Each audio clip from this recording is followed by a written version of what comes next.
Hello everyone, দেখো মা এখন খেতে বসে পড়েছে।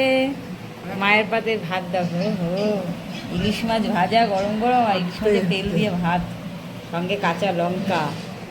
আর দেখবে কত পদে রান্না হয়েছে রে বাবা।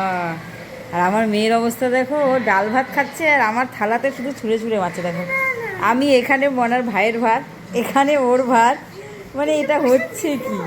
হ্যাঁ, অবস্থা দেখো, আমার থালাটার অবস্থা দেখো, এখানে হচ্ছে এরকমভাবে। তা এটা হচ্ছেটা কি দেখো, ভাত দিয়েছি মা, ডাল ভাত, সেই ভাত পড়ে রয়েছে, সাদা ভাত আর খাবে না।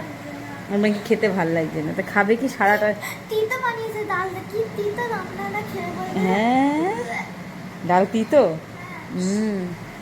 মোটামুটি ওর ওর না খেতে দিলে ওকে ভালো হবে। এই যেদিকে হচ্ছে এই মাছ রয়েছে, বাটা মাছ, এখানে মাছ, এখানে চাল কুমড়ো না কি এটা যেন সব রকম দিয়ে একটা তরকারি। এইদিকে দেখো, এটা হচ্ছে আমি করেছি বিট ভাজা। বিট ভাজা করেছি কী দিয়ে জানো তো, একটুখানি ওই মুগ ডালের বড়ি দিয়ে করে গেছি, কারণ মনার ভাই কী খায় না জানো, একদম মাছ খাবে না। এই মাছ দিয়েছি বলে ভাত খাইনি, চলে গেছে। কাকুল ভাই, ও লাউ শাক, সরি, এটা লাউ শাক করেছি বড়ি দিয়ে, পেঁপে দিয়ে ডাল করেছি, এত সুন্দর বয় নাকি তিতো লাগছে।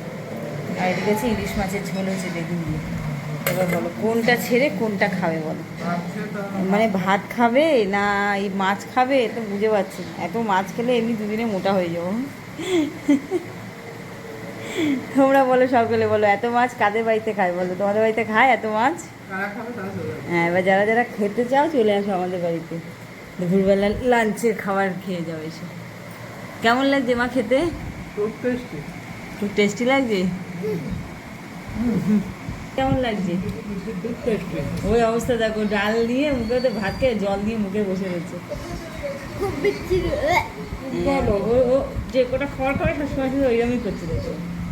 পচা মেয়ে, ইলিশ মাছে নাকি ওর নাকি ইলিশ মাছের ঝোল করেছি, খাইনি। একটু মাছ ভাজা খেয়েছে আর কিছু খাবে না, এত রান্না রয়েছে দেখো।